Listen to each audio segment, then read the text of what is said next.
We are putting a face to the cannibalistic attack that led police to shoot a man they say was gnawing at the face of someone else in the street. It's Saturday, May 26, 2012 in Miami, Florida, and a man's life is just about to be changed forever. But Ronald Papo, like any other victim, had no idea that on that fateful day he was going to be on the receiving end of one of the most bizarre, heart-wrenching assaults in Miami. An incident that will damage his face beyond repairs. A gruesome attack along the MacArthur Causeway in which one man ate the face off another has created a worldwide frenzy. A Miami Herald security camera captured the Memorial Day weekend attack that left a homeless man without a face. Papo would end up being abused and assaulted with his face badly disfigured, so much so that he became permanently blind. A staggering 80% of his face, including his eyes, lips, and nose, were bitten off by a man now referred to as the Miami Zombie. The incident, which was captured on surveillance camera, left the police and the community at large scrambling to understand why a full-grown man would chew the face of another in the middle of the street in broad daylight. This is the true story of a crime that shocked a city. A man chewing the raw flesh of another like a hungry wild beast. This is the twisted case of Eugene Rudy, the Miami Zombie. That afternoon, Ronald Papo, a homeless man as he did daily, laid underneath the elevated metro mover on the MacArthur Causeway in Miami, Florida. Having spent almost 4 decades as a homeless man on the streets of Florida, Papo knew just how dangerous the streets could be, but even he couldn't have imagined what was going to happen that afternoon. Him tearing up pieces of his flesh. You know, his ears, his nose, he was like tearing it up and just throwing it away. While Papo lay peacefully, a young man set out for Miami Beach, Florida. According to later statements, he was attending Urban Beach Week, and after spending roughly 30 to 40 minutes at the site, he mysteriously abandoned his car around noon. In a strange turn of events, the man who was later discovered to be Rudy Eugene crossed the 3-mile-long MacArthur Causeway, stripped off his clothes, and discarded his driver's license as he moved westward completely naked. Fortunately, all this was captured by security cameras. But what was even more crazy was the trail Eugene left with pages of the Bible leading straight to the exact spot that would eventually become a crime scene. The spot where Eugene would do the unimaginable. At around 1:55 p.m., Eugene stumbled upon Ronald Papo, a man he'd crossed paths with before while doing charity work for the homeless. Even though Eugene was naked and approached his target menacingly, Ronald Papo, who was lying underneath the Metro Mover viaduct, didn't exactly concern himself with the disturbing look of the person approaching him. One might wonder why Papo seemed unconcerned by the sight of an angry naked man walking towards him. Well, Papo had a record of mental disorder and he possibly wasn't thinking properly when Eugene approached. Unmoved by Eugene's nudity, Papo, who sometimes acted as though he was oblivious to the happenings around him, remained calm even after sighting his soon-to-be nemesis. What follows is a brutal 18-minute attack caught on a surveillance camera that leaves Papo's face almost completely destroyed. Video footage shows Eugene assaulting Papo, stripping him of his pants, and gruesomely biting his face. The brutal incident occurred close to the Miami Herald headquarters in downtown Miami's Arts and Entertainment District.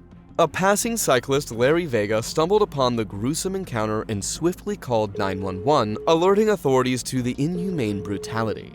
How you doing? No, I'm just reporting there's a naked man in front of the Miami Herald building next to the highway. He's throwing his clothes on the highway. Is he on a pole or? He was next to a pole actually. He was taking his clothes off and throwing them into traffic. Black male, curly hair, Rastafarian hair, goatee. Can't miss him, he's naked. Within moments, Miami Police Department officer Jose Ramirez arrived at the scene, responding to the reports of 2 naked men fighting at the MacArthur Causeway bike path. Despite issuing several warnings to the attacker, Eugene, who was acting as if he was intoxicated, ignored the officer.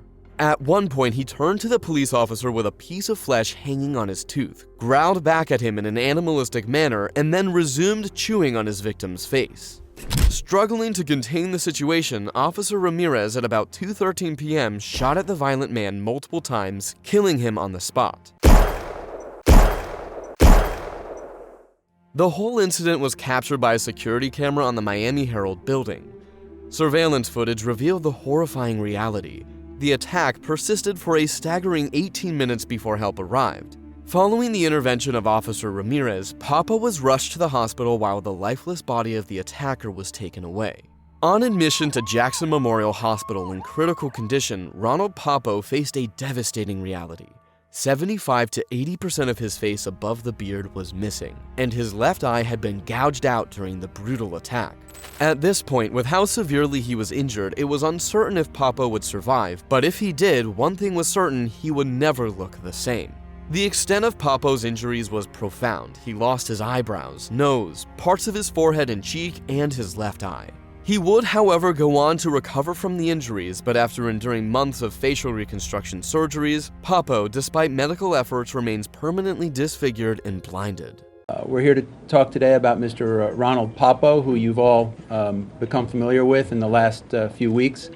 I'm very pleased to say that Mr. Papo is doing very well today. He's eating. He's walking around with physical therapy. He's talking with us. He's had quite a bit of surgery already by Dr. Casira here to my right, and there's still quite a bit more to go. Meanwhile, Rudy Eugene, the Miami face eater before hitting the headlines for all the wrong reasons, was just your average dude. He loved sports, fast cars, and action movies. Friends describe him as introspective and private, someone you wouldn't expect to take a dark turn. Born on February 4th, 1981 at Jackson Memorial Hospital in Miami, Florida, Eugene had a complex background. His Haitian immigrant parents divorced shortly after his birth, and he never met his father, who passed away when he was only 6. Raised in the Bethel Evangelical Baptist Church, he spent many Sundays with his family. Growing up, he went to church and played football in high school. During his school years, Eugene attended North Miami Beach High School in the 10th and 11th grades, playing football in the late 1990s. At 17, he then transferred to North Miami High School. After graduation, Eugene hustled for money, selling CDs, working at McDonald's, and doing telemarketing. His last known job was washing cars at a local dealership, and he harbored dreams of starting his own mobile car wash business. In 2005, when he was almost 24, Eugene tied the knot with high school sweetheart Jenny Ducton. But surprisingly, the marriage crumbled in just 18 months due to his violent streak. They didn't have any children together, so it was very easy to move on to the next woman, who happened to be Rikia Cross. Despite the initial rocky state of their relationship, the pair built a 5-year relationship. Cross described Eugene as sweet and kind, a real heartthrob. Together they had their quirks, like munching on famous Amos cookies and bonding over movies and Bible readings. Every day I cry. I think about Rudy every day. And some days I guess I feel like it's not real, so I have to go there and be like, okay, well, this is where I gotta come visit him at the cemetery. However, Eugene didn't have a history of being the most upstanding citizen. When he was 16, he was arrested for assault. From there, his run-ins with the law continued, marked by mostly violent incidents. His confrontations with the police included breaking furniture, causing chaos at home, and even pushing his mother. His mother, in one incident, reported him threatening her with a gun. That particular incident took place on February 25, 2004, when Eugene's house turned into a chaotic battleground. He went full Hulk mode, breaking a table, causing a ruckus, and even pushing his mother out of the kitchen. His mom, while narrating the incident to the officers, shared the terrifying words he uttered: "I'll put a gun to your head and kill you." The chaotic episode landed Eugene in trouble, which led to probation for resisting an officer without violence. Eugene's rap sheet was also peppered with marijuana-related charges. Oddly enough, he'd been expressing a desire to kick the weed habit. Eugene's encounters with the law persisted until his final arrest in September 2009, revealing a troubled journey leading up to the infamous events of 2012. Since his first arrest at the age of 16, Eugene before his death had been arrested a total of 8 times. After the May 2012 zombie incident that left him dead, an autopsy was carried out on Eugene. The autopsy revealed an absence of human flesh in his stomach, but a puzzling discovery unfolded. Undigested pills were found in his system. Pills that till today remain unidentified. Despite initial police speculation about the involvement of the street drug bath salts, preliminary toxicology reports only confirmed the presence of cannabis. Miami Beach police mentioned that the car Eugene abandoned contained a Bible and 5 empty water bottles. Authorities, however, didn't consider the negative results of the autopsy as definitive. Broward County Sheriff Al Lamberti voiced a belief that an unidentified drug not yet tested for might have played a role. Toxicologist Barry Logan suggested Eugene's behavior aligned with bath salts, emphasizing that toxicologists might not be testing for all possible substances. Dr. Bruce Goldberger, the director of toxicology at the University of Florida, acknowledged the challenges, stating, "We have the tools, we have the sophistication and know-how, but the field is evolving so rapidly it is hard for us to keep track. It's almost as if it is a race we can never win." His girlfriend Rickia Cross also gave her account of the incident that took place on that fateful day. On the morning of the attack, Eugene left the house quite early, carrying with him his Bible and a mysterious brown book. Cross was left wondering, what the heck is he looking for? Hours later, after calling his phone several times and getting no response, she drives around North Miami searching for the Purple Monster, Eugene's beloved 1995 Chevy Caprice. 2 days later, Cross finds out the attacker in the brutal incident that was making the headlines was her boyfriend Eugene, whose mugshot is now infamous as the face of a bizarre Miami zombie cannibal apocalypse. His family and friends were also left in shock, wondering if Eugene's troubled past, his search for identity, and a mix of odd behavior somehow led to this unthinkable act. After Eugene's shocking attack on a homeless man made headlines, being the Christian she was, his grieving mother wanted a proper church service to say her goodbyes, but the quest for a church turned into a heartbreaking saga. Church after church turned her down. The first, the second, the third all said no. The news of Eugene's gruesome end, shot by Miami police as he chewed on his victim's face, had spread like wildfire, and no one wanted to be associated with the man who ate raw flesh, not even by accepting to conduct a burial service. The whispers of voodoo and demonic possession didn't make things easier. It took his mother 2 long weeks of searching until finally a funeral home chapel agreed to conduct the service. Like his mother, faith played a pivotal role in Eugene's life. He carried a Bible, quoted scripture, and wore a cross. The police even found torn Bible pages scattered near the site of Eugene's gruesome end. His mother, fueled by that same faith, went door to door searching for a church to embrace her son's funeral. Ruth's fiance, Raymond Leo, opened up on the struggles behind closed doors. The brave face she put on in public crumbled in the face of grief and rejection. But for a Christian like Ruth, having the funeral in a church was non-negotiable. As to her, that's just the way it's supposed to be. Most people were concerned about the motive behind this dastardly act, and few unsatisfactory answers came up. Despite rumors of bath salts being the reason for his weird behavior that day, toxicology tests revealed otherwise. So the question lingers, what led him to behave in such a manner? Many considered the fact that he might have been suffering from a mental illness, but according to his ex-wife, she wasn't entirely convinced Eugene had a mental problem. I wouldn't say he had mental problems, but he always felt like people were against him. Was he violent? Yeah. On the other side of this door is the woman who was once married to Rudy Eugene. You ever fear for your life when you were with him? That's why you... She doesn't want her face shown, but her words reveal a rocky roller coaster relationship between the two, who first met in high school and would later marry until things hit a sour note with a divorce 5 years ago. I wouldn't say he had mental problems, but he always felt like people was always against him type of attitude. No one was for him, everyone was against him, said his ex-wife. Eugene's friends also shared the same sentiments. Like his ex-wife, those close to him saw no signs of mental, but they all agreed that he always felt like people were against him. Throughout his life, Eugene had a history of violent outbursts and suicidal impulses.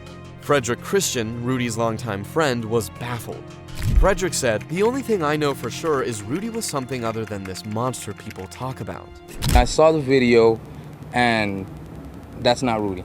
Physically, it was Rudy, but mentally, that was not Rudy. However, some believe there was a hidden struggle within him, as such behavior doesn't just manifest. Joe Orlis, a childhood friend of Rudy, while speaking, said, "Drugs can open the gateway to the demons inside of you.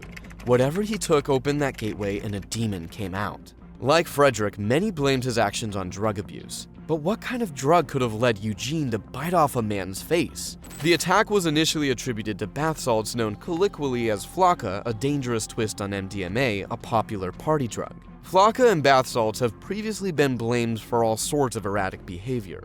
However, subsequent toxicology tests only detected marijuana in Eugene's system, ruling out bath salts and other street drugs.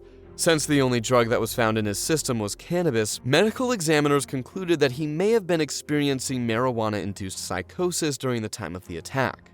For the more spiritual people, even though Eugene posed as being a Christian, we couldn't rule out voodoo. Given the mysterious ways he acted, some claimed that perhaps Eugene was under a spell. His mom, however, dismissed it, saying her family had never practiced voodoo and Eugene hadn't even been to Haiti. But some people still speculated that Eugene was the victim of a voodoo spell that turned him into a cannibalistic monster. Despite these factors, the exact motive behind Eugene's actions remains a mystery. Safe to say, he might have been suffering from a combination of mental illness, drug abuse, and other personal issues which likely contributed to his violent behavior. Recounting the incident, Ronald Papo said of Eugene, "For a while he was acting nice, then he got flustered. For a very short amount of time, I thought he was a good guy, but he just went and turned berserk." He probably remembered something that happened on the beach and was not happy about it. He also recalled Eugene saying, "You, me, buddy, and nobody else here. I'm gonna kill you." Papo also told the police that before the attack, he had never met Eugene and he didn't say or do anything to provoke Eugene. "I certainly didn't curse at the guy or say anything mean or nasty to him," he said. The family of Rudy Eugene declined to comment on Papo's statements, expressing a desire to put things behind them. He apparently didn't have a good day at the beach, and he was coming back. And I guess he took it out on me or something. I don't know. Born and raised in Brooklyn and attended Manhattan's prestigious Stuyvesant High School, had been homeless since 1976 and had lost touch with his family. Most of them assumed that he was dead and suspected that he had killed himself. According to his sister, who only found out he was still alive after the zombie incident, the family, including his daughter, hadn't heard from or about her brother in decades. It's unclear why Papo chose to isolate himself from his family to live on the streets. In the little that's known of his life before his disappearance, Papo was reportedly arrested in the 1970s for sleeping in public. Interestingly, 2 days before the attack, workers with the Miami Homeless Assistance Program offered him the services of the Miami-Dade County Homeless Trust, but Papo declined assistance. His family was shocked to learn that he was still alive, but they were even more shocked that he was the victim of such a horrific assault. After completing his treatment, Papo was offered accommodation at the Jackson Memorial Purdue Medical Center. University of Jackson Memorial Hospital plastic surgeon Dr. Ermin Desai, who was part of the teams that treated Papo, revealed that Papo was not interested in undergoing further facial reconstruction and also does not want to wear specially made prostheses to cover his nose and eyes, which are currently without eyeballs. Desai described him as a very simple guy who doesn't care how he looks and doesn't care what people think about him. In a video released by the Jackson Memorial Hospital about a year after the incident, Papo can be seen wearing a Miami Heat hat and a wide grin, playing an acoustic guitar on a hospital bed. Hospital staff have also acknowledged that Papo is very happy and has adjusted quite well to his new life. Within 1 year, he gained more than 50 pounds. Papo continues to work with a therapist who has taught him how to shower, shave, dress, and feed himself. He also practices with his guitar daily, even as doctors continue to tend to his facial injuries. The Miami zombie attack was covered by the media extensively, with the incident making headlines worldwide. The so-called Miami zombie attack was on every major news station across the globe, becoming a symbol of Miami's crazed drug culture. The media coverage of the Miami zombie attack framed a novel drug in incomplete and problematic terms, with sensational descriptions of the attack and the effects of the drug. Discussion of bath salts use as an epidemic appeals to tighten legislation related to bath salts use, and silence on issues related to mental health took over local media space for months. Drugs known as bath salts being blamed for a gruesome scene in Miami. However, the media reporting of the attack did not take into account potentially salient sources of information. This didn't just affect Papo, Eugene, and his family, but also the entire public. Public reaction to the Miami zombie attack was a mix of shock, fear, and fascination. The incident gained significant media attention and made headlines worldwide, becoming a symbol of Miami's crazed drug culture. The public was shocked by the gruesome nature of the attack, with the victim, Ronald Papo, losing 80% of his face, including both of his eyes. The attacker, Rudy Eugene, was completely naked when he attacked Papo, adding to the bizarre and terrifying nature of the incident. As we conclude, the wild and painful journey of Rudy Eugene reveals a guy whose life struggles got the best of him. From a regular dude who loved sports and fast cars to the center of a bizarre and gruesome incident, Rudy's story is as painful as it is fascinating. His struggles with identity, brushes with the law, and mysterious behavior in the days leading up to the unthinkable event have left his friends and family grappling with a mix of emotions. But what stands out is the resilience of Ronald Papo, the victim of the barbaric assault. Being the victim of such can be traumatic. And even Papo may never really recover fully given that he is already blind. Papo has managed to make the most of his situation, adapting quite well and choosing to be happy despite it all. Rudy's mother, Ruth Charles, also demonstrated resilience, fighting tooth and nail to give her son a proper farewell when churches turned her down. For Rudy's girlfriend, Rickia Cross, she struggles to reconcile the love they shared with the supernatural aspects of that fateful day. A day that has left us all with more questions than answers. Drop your thoughts in the comments below, and if you've got more stories you want us to unpack, feel free to let us know. Hit that subscribe button for more deep dives into the extraordinary. Until next time, stay curious and keep those questions coming. Bye.